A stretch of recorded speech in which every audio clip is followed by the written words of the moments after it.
ఇవాళ విశాఖపట్నంలో east Coast maritime logistics సదస్సు జరగనుంది. ఈ సదస్సుకు ఏపీ సీఎం చంద్రబాబు హాజరు కానున్నారు.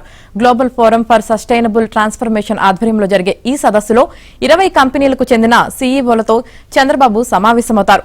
మారిటైమ్ రంగానికి చెందిన 6 స్టార్టప్ల నిర్వాహకులతోనూ చంద్రబాబు చర్చిస్తారు. స్వర్ణాంధ్ర 2047లో భాగంగా ఏపీని గ్లోబల్ లాజిస్టిక్స్ హబ్గా మార్చేందుకు ఈ సదస్సు దోహదపడుతుంది. Air cargo forum of India AP చాప్టర్ను కూడా సీఎం ప్రారంభించనున్నారు.